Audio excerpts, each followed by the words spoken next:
오늘 우리에게 주시는 하나님의 말씀은 로마서 8장 15절에서부터 17절까지 말씀입니다. 너희는 다시 무서워하는 종의 영을 받지 아니하고 양자의 영을 받았으므로 우리가 아빠 아버지라고 부르짖느니라. 성령이 친히 우리의 영과 더불어 우리가 하나님의 자녀인 것을 증언하시나니 자녀이면 또한 상속자 곧 하나님의 상속자요 그리스도와 함께한 상속자니 우리가 그와 함께 영광을 받기 위하여 고난도 함께 받아야 할 것이니라. 아멘. 로마서 8장은 1절부터 39절까지 본문 전체 구간 중에서 어느 구절 하나만 떼놓고 보더라도 우리에게 벅찬 감동과 은혜를 선사합니다. 그리스도 예수 안에 있는 자는 결코 정죄받지 않는다라는 말씀으로 시작을 하죠. 그리고 이 세상의 그 어떤 피조물도 우리 주 예수 그리스도 안에 있는 하나님의 사랑에서 끊을 수 없다는 말씀으로 정리가 됩니다. 자, 우리는 의롭게 되었는데 그것이 경우에 따라서 바뀔 수도 있고 다시 회복될 수도 있다고 얘기하지 않아요. 하나님께서 우리를 사랑하기로 결정하신 이상 그 사랑은 절대 끊어지지 않는다고 말합니다. 그래도 우리는 내심 불안해요. 그래도 혹시라도 하나님이 또 이렇게 마음이 바뀌시면 어떡하지? 내가 조금이라도 실수했을 때 그거에 대해서 하나님께서 책망하시면 어떡하지라는 불안감을 갖기 마련이죠. 하지만 그거에 대해서는 분명히 우리가 생각은 할 수 있더라도 걱정할 필요가 없습니다. 로마서 8장 15절이 그 분명한 근거를 제시하기 때문이죠. 우리가 받은 성령님을 우리를 두려움 가운데로 몰아세워서 노예로 삼는 분이 아니십니다. 우리를 하나님의 자녀로 삼으시는 성령님이에요. 그렇기 때문에 우리는 그 성령님의 그 도우심을 따라서 하나님을 아빠, 아버지라 부를 수 있게 되었습니다. 완전히 하나님과 우리 사이가 아버지와 자녀 사이가 되었기 때문에 이제는 끊어지지가 않는다라는 거예요. 애초부터 남남이 상태에서 그냥 지위만 조금 올라간 것이 아니라 이제는 한 몸이 한 가정이 되었기 때문에 우리는 결코 그분의 사랑에서 끊어지지 않고 그분께서 우리를 의롭다고 인정하신 그 말씀은 절대 변하지 않는다는 것이죠. 우리는 여기서 우리가 하나님을 아빠, 아버지라 부를 수 있다는 것을 다시 한번 주목해 볼 필요가 있어요. 그냥 우리는 하나님을 아버지라 부를 수 있게 되었다. 이렇게 말해도 되는데 왜 굳이 성경은 아빠, 아버지라고 번역했을까요? 통상적으로 아빠라는 호칭은 좀 더 친근한 이미지로 아버지에게 다가갈 때 쓰는 호칭이기도 하면서 주로 어린 아이들에게 익숙한 호칭입니다. 그렇게 생각하시면 이해가 조금 더 쉽게 되실 거예요. 아이를 키울 때 특히 이제 아는 단어가 엄마나 아빠밖에 없던 시절은 대부분 아이와 어디를 이동할 때는 업거나 안고 이동해야만 합니다. 제가 어린 시절에는 보통 그냥 이렇게 업고 이동을 했지만 요즘에 대부분 아기띠를 메고 앞으로 안고 이동을 해요. 이 경험을 해보신 분들은 다 아실 겁니다. 안고 가는 입장에서는 여름에는 덥습니다. 또 겨울에 혹시 아이가 추울까봐 막 꽁꽁 싸갖고 다녀요. 그리고 막 이동하는 동선에 따라서 막 급하게 뛰어가야 될 때도 있고 또 마음 한켠으로는 뭔가 복잡한 일을 생각하면서 막 굉장히 급하게 이동해야 될 때도 있어요. 그런데 아이를 안고 가는, 업고 가는 부모 입장이 어떠든 상관없이 안겨있는, 엎혀있는 아이는 늘 그냥 평안합니다. 본인이 배가 고프거나 어디가 불편하거나 뭐 기저귀가 축축하거나 이렇게 해서 뭔가 칭얼대는 경우가 아니면 지금 부모가 어떤 상황인지는 전혀 이 아이에게 중요하지 않아요. 그냥 밖에 보이는 거에 따라서 그냥 반응을 할 뿐이고 졸리면 그냥 잡니다. 부모는 지금 바쁘게 뛰어가든 뭔가 굉장히 다급한 일로 마음 졸이면서 가든 상관하지 않아요. 그걸 생각하시면 돼요. 제가 어린 시절에 그때 이제 국민학교 세대들은 다 이해하실 거예요. 6월 달이 되면 호국 보훈의 달이라고 지금도 그렇게 표현합니다만 제가 국민학교 다니던 시절에는 좀 유난스러웠어요. 그 기간이 되면은 뭐 방공 도서를 읽고 독후감을 쓴다든가 방공 관련 포스터 그림을 그린다든가 아니면 전쟁과 관련한 다큐멘터리나 영화 같은 게 TV에서 이렇게 많이 상영하곤 했습니다. 특히 그 다큐멘터리 영상을 보면은 그 당시 종군 기자들이 이렇게 흑백 화면으로 담은 거죠. 사진이나 영상들 촬영한 걸 이렇게 보여주는데 저같이 전쟁 세대가 아닌 사람들은 그냥 그걸 보면서 100% 공감은 되지 않아요, 사실. 그냥 힘들었겠다, 괴로웠겠다. 막 이제 그 정도만 어느 정도 어렴풋이 아는 거예요. 그런데 그 장면들이 이렇게 보다 보면 다른 다큐멘터리 보더라도 꼭 공통적으로 나오는 장면들이 있어요. 동일 인물이 아닌데도. 뭐냐 하면 피난민들의 행렬 가운데 어린 아기가 엄마 등에 업혀서 가는 장면이에요. 보통 피난민들의 표정을 이렇게 주목해서 보면 다들 지쳐있죠. 그 다음에 두려움이 표정에 이미 묻어 있습니다. 언제 끝날지 모르고 어디까지 피난을 가야 될지 모르는 그 막연한 피난 행렬이 이어지는데 엄마 등에 업혀가는 아이는 그냥 세상 모르고 잡니다. 그냥 기대서 자는 아이도 있고 그냥 뒤로 완전히 그냥 접쳐져서 자는 아이들도 있어요. 그 영상 속 장면은 굉장히 비참하고 슬픈 장면인데 아이의 모습을 딱 클로즈업 했을 때는 그냥 편안하게 잠이 들어 있어요. 지금 자기를 업고 가는 엄마 아니면 누나 아니면 아빠가 어떤 심정으로 가는지는 전혀 공감이 되진 않습니다. 그냥 졸리니까 자는 거예요. 아빠, 엄마라는 표현밖에 할 줄 모르는 아이가 엄마 등에 엎였을 때 그런 반응을 보입니다. 그렇게 이해하시면은 우리가 꼭 전쟁 세대가 아니더라도 하나님을 아빠, 아버지라 부를 수 있게 되었다는 것이 얼마나 친근감이 있고 얼마나 큰 위로와 은혜가 되는 것인지를 알 수 있어요. 육신의 부모는 어떻게든 자녀에게 최선의 것을 주려고 하고 자녀를 위해서 모든 것을 다 바치려고 합니다.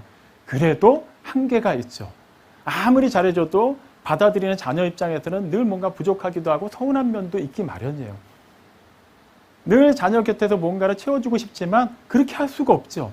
어쩔 수 없이 우리는 또 각자의 또 삶이 있기 때문에 떨어져 있어야 되는 시간도 있고 또 사람 대 사람이기 때문에 어쩔 수 없는 감정에 골이 깊어지면서 오해가 생기기도 하고 서운한 감정도 받기 마련이에요. 그러니까 한결같이 잘해주고 한결같이 보호를 받을 수 있는 입장은 아니라는 것이죠. 하지만 우리의 하나님, 아빠, 아버지께서는 어떤 분이신가요? 육신의 부모처럼 한계가 있으신 분이 아니죠. 그분은 영원히 살아계십니다. 한결같으신 분이시죠. 변하지 않으시고 우리와 함께 하시는 분입니다. 그런데 또 어떤 분이신가요? 이미 우리의 아버지가 되시기 이전에 그분은 영원 전부터 전지전능하신 창조주 하나님으로 영원히 존재하는 분이십니다. 그분이 우리의 아빠, 아버지가 되십니다. 그냥 막연히 아버지, 그냥 호칭으로만 붙여지는 분이 아니라 우리가 아빠하고 부르면 언제든지 우리가 손을 내밀었을 때 손을 잡아주시는 분이에요. 언제든지 우리가 눈을 들어서 보기만 하면 우리의 시야에서 결코 벗어나지 않고 계시는 분입니다. 우리가 그분의 이름을 부르기만 하면 언제든지 응답하실 준비가 되어 있는 분이세요. 그냥 우리 육신의 부모님이 부족함이 있음에도 불구하고 우리에게 어떻게 헌신하셨고 어떤 걸 채워주셨는가 생각만 해도 우리는 눈시울이 붉어질 때가 있어요. 감격합니다. 감사가 새로 막 올라오죠. 근데 하물며 우리 하늘 아버지께서는 우리와 한 번도 떨어지신 적이 없으세요. 영원 전부터. 아예 우리가 죄 가운데 태어나서 본질상 하나님께는 진노의 자녀로밖에는 보일 수 없는 상태였을 때부터 우리를 이미 사랑하시고 선택하셔서 우리의 모든 것을 새롭게 하시기 위해 심지어 당신의 가장 아끼는 독생자까지 아낌없이 내어주신 분이십니다. 그분을 아빠, 아버지라고 부를 수 있다는 것, 이거는 그야말로 그냥 기쁨과 감격이라고밖에 표현할 수 있는 그 정도는 안 되는 거예요. 우리가 알고 있는 어떠한 사전적인 단어를 다 동원하더라도 이 감격, 이 기쁨을 표현할 수가 없습니다. 그렇기 때문에 하나님을 아빠, 아버지라 부를 수 있는 것, 하나님 아버지하고 기도할 수 있는 것, 하나님 아버지께 찬양을 올려드릴 수 있는 것, 그분이 주신 그 말씀을 묵상할 수 있는 것, 무엇이 되었든지 간에 우리 아버지와 관련된 일이라면 기뻐하고 감사하고 감격하는 건 끝이 없습니다. 그냥 굳이 수준을 정해놓을 필요가 없어요. 그냥 어떻게든 표현하셔도 상관이 없습니다. 하지만 어떻게 표현해도 상관이 없을지언정 분명한 것 하나는 알고 있어야 돼요. 아빠, 아버지라고 부르게 된 자녀로서 우리의 위치 그리고 우리의 책임을 끊임없이 생각을 해야 된다는 것입니다. 의외로 우리가 이 부분을 되게 쉽게 놓치고 그냥 하나님이 나의 아버지가 되셨으니까 이제부터 만사형통하겠구나라는 그런 막연한 생각으로 신앙생활할 때가 많아요.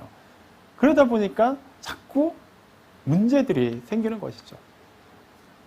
대표적으로 내가 정말 하나님을 아빠라고 부를 수 있게 된 자로서 어떠한 책임을 부여받게 되었는가라는 것을 잊게 되었을 때 흔하게 하는 실수가 무엇이냐 하면 그냥 아버지 하나님을 말 그대로 아버지라고 부르기 전에 아빠라고 부르기 전에 삶을 그대로 고수하는 거예요.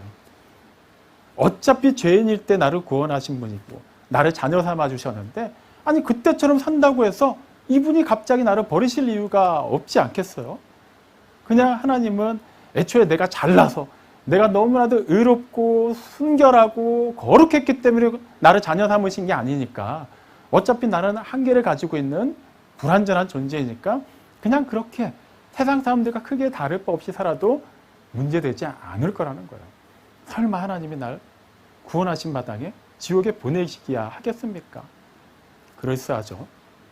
하지만 이거는 결코 성경이 말하는 하나님 자녀됨의 기본 자세가 아닙니다. 우리가 지금 지난 몇 달에 걸쳐서 계속해서 아침 묵상 때 구약에서는 선지서를 살펴보고 있어요. 자, 구약의 선지자들 거의 대부분이 누구를 대상으로 사역했나요? 이방인들인가요? 아니에요. 요나 선지자 같은 경우는 아수르의 수도인 니느웨로 가서 그곳 아수르 사람들을 대상으로 사역한 것 같지만 요나서를 보면서도 우리는 뭘 알 수 있었나요?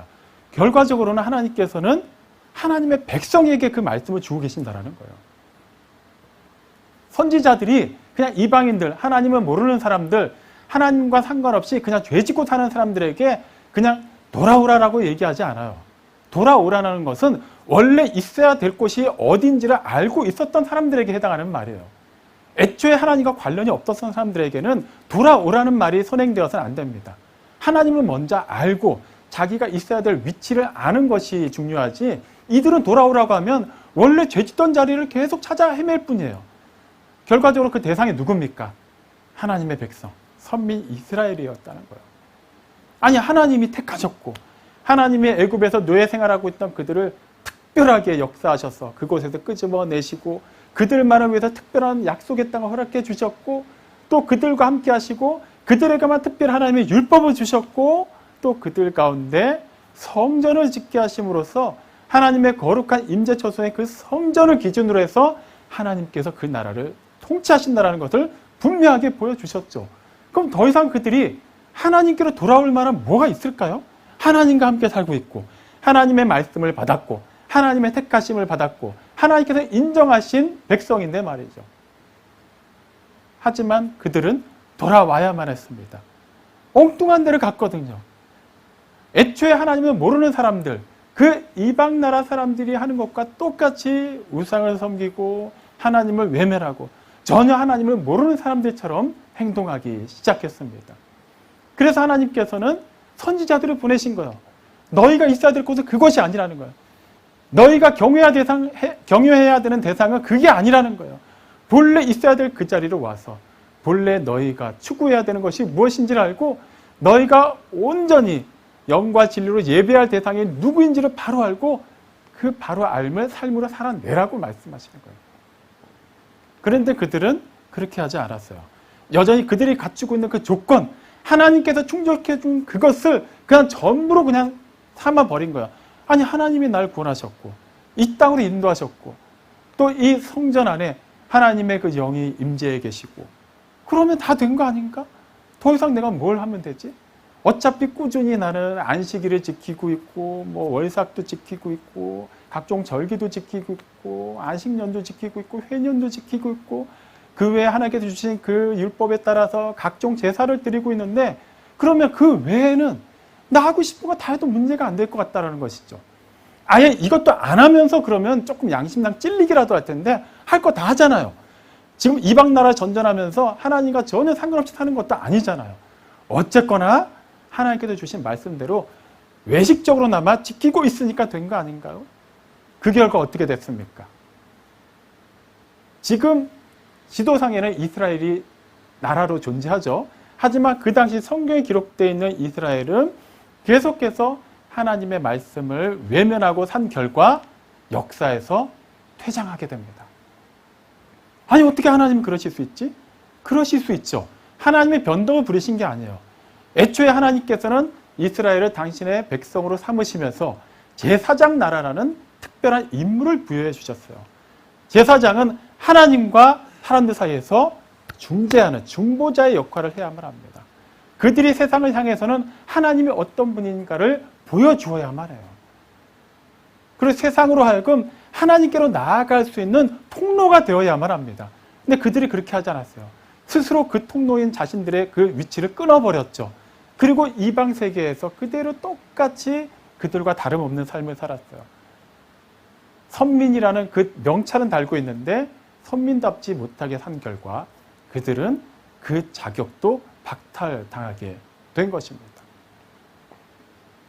이 사실이 비단 구약시대에만 있었던 일일까요? 아니죠. 기독교 역사에서 수없이 되풀이되었습니다. 그때마다 거짓 복음들은 교묘하게 우리를 미혹했어요. 그래도 하나님은 사랑이신데 걱정하지 마. 우린 그래도 천국 갈 거야. 그건 누가 정하는 거죠? 하나님이 정하시는 거예요.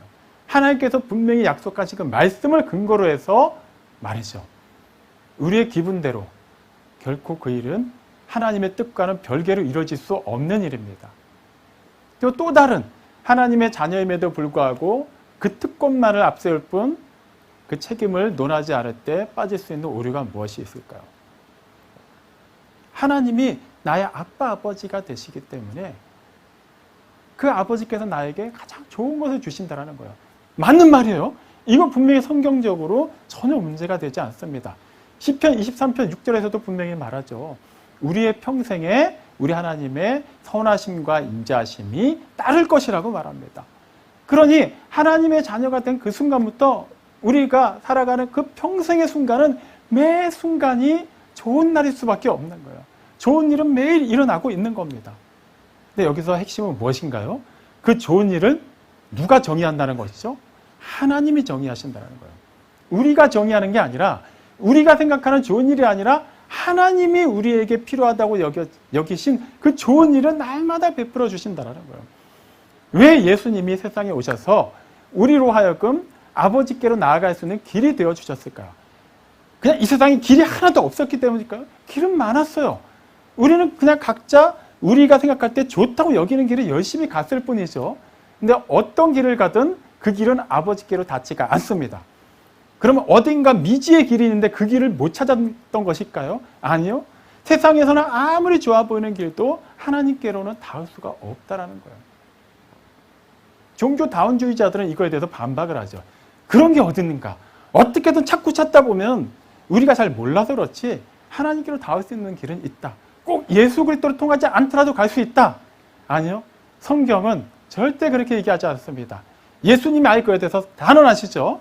나로 말미암지 않고는 아버지께로 올 자가 없느니라. 그렇습니다. 하나님께서 우리를 부르실 수 있는 길은 오직 당신의 아들을 통해서만 생성된 그 생명과 진리의 길이기 때문에 그 길을 놓아주시기 위해 예수님이 오신 거예요. 우리 입장에서 그냥 이 길로 가도 되지 않을까요? 그건 우리 생각이에요.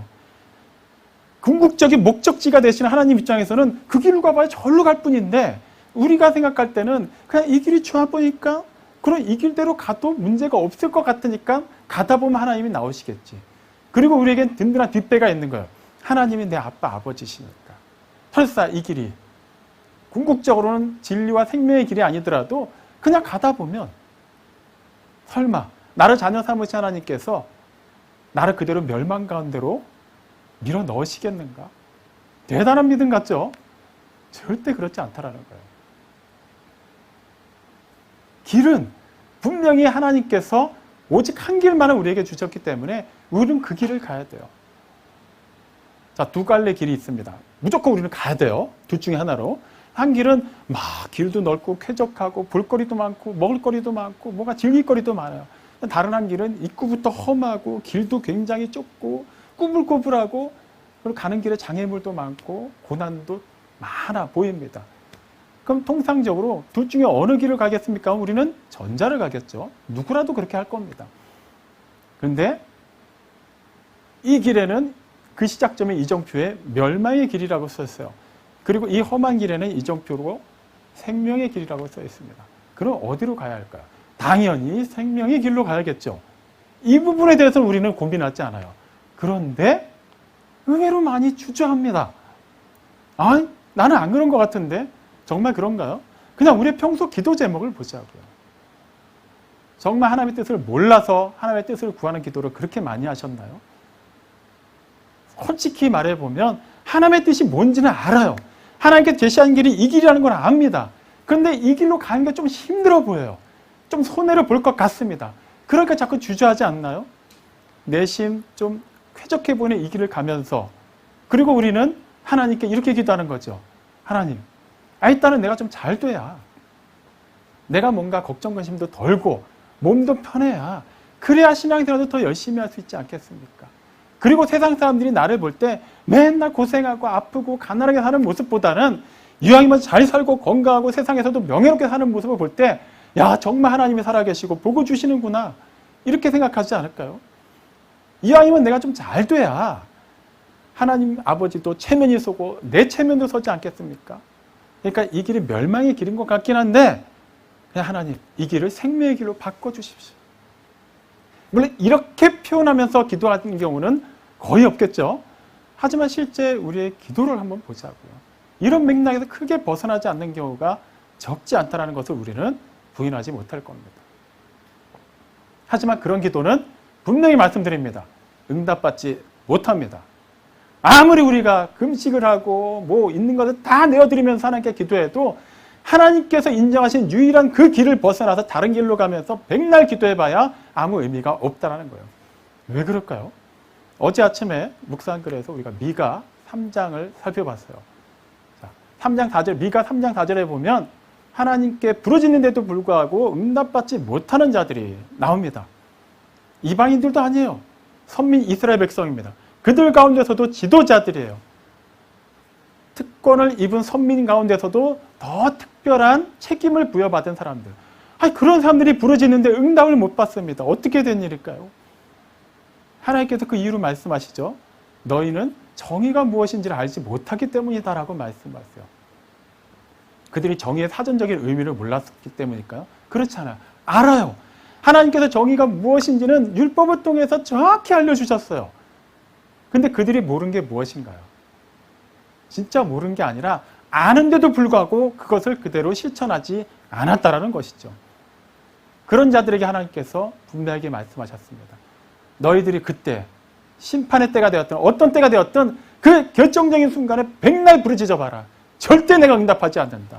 어차피 너희들은 내 말을 안 들어서 내가 화가 나서 그러는 것이 아니라 너희들은 내 백성임에도 불구하고 내 말을 안 들었기 때문에, 다시 말하면 나를 외면했기 때문에, 나를 너희의 하나님으로, 너희의 아버지로 인정하지 않았기 때문에, 그렇다면 나도 서로 인격적인 관계로 언약을 맺었는데 한쪽이 파기했으니까 자연스럽게 그 계약은 그냥 끝나는 거예요. 그래도 50%는 가져갑시다가 안 된다라는 거예요. 하나님이 굉장히 그 부분에 대해서는 단호하게 말씀하십니다. 그럴 수밖에 없죠. 하나님이 정의의 하나님이시기 때문에, 그분이 곧 공의의 하나님이신데 하나님의 백성이 정의롭지 못한 것을 눈 감아 주신다면 어떻게 그분의 공의가 실현될 수 있을까요? 우리는 그저 다 필요 없어요. 하나님의 사랑이시니까 무작정 사랑해 주세요라고 말할 수 있지만, 하나님의 사랑을, 하나님의 공의를 우리가 그렇게 함부로 판단할 수도 없고 우리가 그렇게 규정할 수도 없다는 것은 너무나도 당연한 일이죠. 그분은 인생에 의해서 좌우되거나 그분의 계획을 바꾸시는 분이 절대 아니십니다.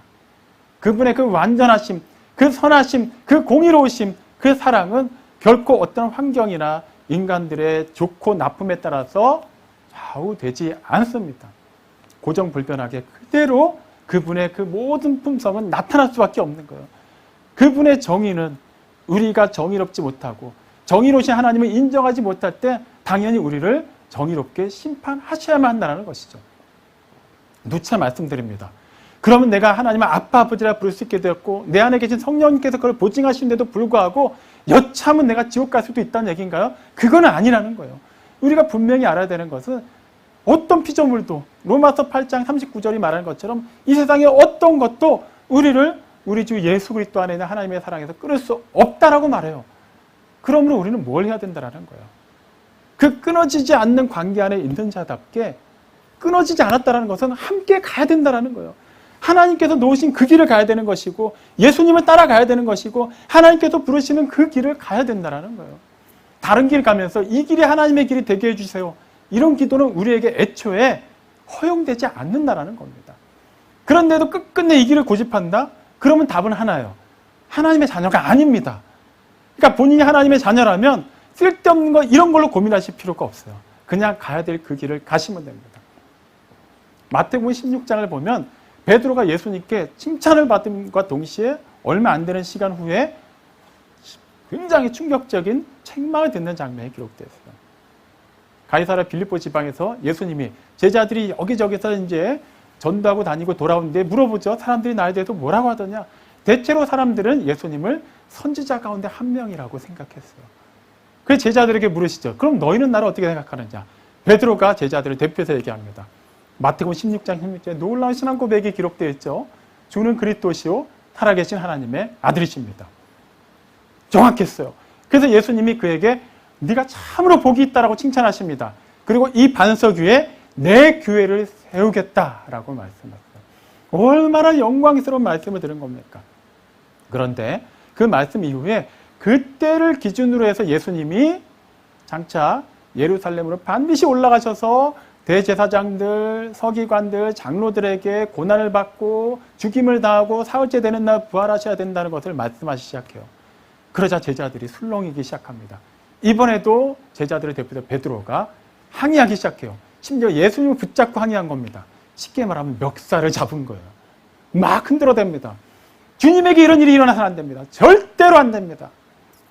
제자로서 예수님이 그렇게 고난당하시고 죽임당하시는 것을 당연히 막고 싶은 마음도 있었겠죠. 그 또 다른 한편으로는 자신들이 지금까지 모든 것을 다 포기하고 예수님을 따라서 이렇게 고생하면서 여기까지 왔는데, 아니 그렇게 예수님이 갑자기 고난당하시고 힘없이 붙잡히시고 돌아가시면 우리들은 뭐가 되냐라고 하면서 그냥 여러 가지 인간의 생각을 다 종합해 본 결과 예수님은 절대 그렇게 돌아가셔서는 안 됩니다라고 결론을 내려버린 거예요.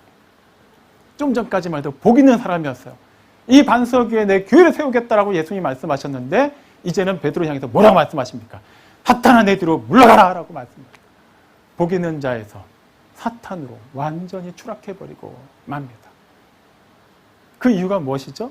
예수님이 말씀하시기를 네가 하나님의 일을 생각하지 않고 사람의 일을 생각하는도다. 하나님의 일을 생각하는 사람은 하나님이 복 있는 자로 인정하십니다. 하나님의 뜻대로 사는 사람이 바로 복 있는 자라는 거예요. 하지만 사람의 일을 생각하고 사람의 뜻대로 살고자 하는 자는 아무리 하나님을 잘 알고 있어도 베드로처럼 예수님이 그리스도시요 살아계신 하나님의 아들이심을 너무나도 정확히 알고 표현할 수 있어도 실제 그는 사탄이라는 거예요. 전혀 복 있는 자가 될 수 없다라는 겁니다. 그렇기 때문에 우리는 하나님의 자녀로 살면서 마땅히 우리 앞에 고난이 다가올 때 그것을 피하려 하거나 그것이 없는 삶만을 추구한다면 결코 하나님의 일을 생각하는 사람이라 할 수 없는 것입니다. 진정 우리가 하나님의 일을 생각한다면, 진정 우리가 하나님을 아빠, 아버지라 부르면서 친근하게 그분과 함께 동행하고 그분이 가는 길을 기꺼이 따라가고 어쩔 때는 그분이 강권적으로 우리를 안고 업고 가실 때 전혀 반항하지 않고 확신 가운데, 위로 가운데, 은혜 가운데 그 길을 가는 자들이라면 그 가운데 우리가 고난을 마주하더라도 어떠한 장애물을 마주하더라도 우리는 그것을 피하려 해서는 안 됩니다. 그것 또한 하나님께서 하나님의 그 일로 우리 앞에 두신 것이기 때문이에요. 히브리서 12장 8절이 말합니다. 고난받는 것, 시험당하는 것, 그건 다 누구에게나 다 있는 일이라는 거예요. 하지만 너희가 정말 책망을 받지 않으면, 너희가 정말 혼나지 않으면 그는 사생자요 하나님의 친아들이 아니다라고 말해요. 세상 기준대로 하면은 학자들에 따라서는 아이들을 체벌하면 안 됩니다. 훈육하면 안 돼요. 말로도 얼마든지 교훈을 줄 수 있고 잘 성숙시킬 수 있습니다라고 말하는 사람들도 있어요. 네, 그냥 인간 사회에서는 그런 이론도 존재하고 부분적으로나마 그것도 통합니다. 무조건 틀렸다라고 말할 수 없어요. 하지만 하나님의 기준은 그렇지 않다라는 거예요. 하나님의 자녀는 자녀가 되었다라고 해서 그 즉시 하나님과 동등한 수준의 그 영광스러운 형체를 가지게 된 것이 아니기 때문에 우리는 그 죄된 본성을 계속해서 씻어내고 깎아내야만 해요. 당연히 그 과정에서 우리에게는 연단이 필요하다라는 거예요. 책망이 필요하고 훈련이 필요하고 시험이 필요하다라는 것입니다. 이것을 인정하려 하지 않기 때문에 우리는 자꾸 내가 부모라면 이렇게 하겠다라고 생각하는 거예요. 그렇죠. 부모 입장에서는 자녀를 위해서 이렇게 해주고 싶은 마음은 다 가지고 있어요. 하지만 여기서 무슨 오류가 있죠? 그건 내 생각이라는 거예요. 인본주의라는 거예요. 내가 하나님이라면 이렇게 할 것 같은데 그럴싸하지만 하나님은 우리와 같은 인생이 아니시기 때문에 하나님의 기준은 우리의 기준과 같을 수가 없다는 거예요. 내 자녀를 위해서 내가 간도 빼줄 수 있고 뭐 신장도 빼줄 수 있다.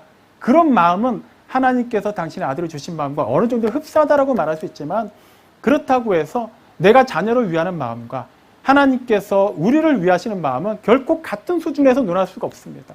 그렇기 때문에 방법도 같은 방법을 하나님께 요구해서는 안 된다는 거예요. 우리는 하나님의 방법을 그대로 따라가야 된다는 거예요.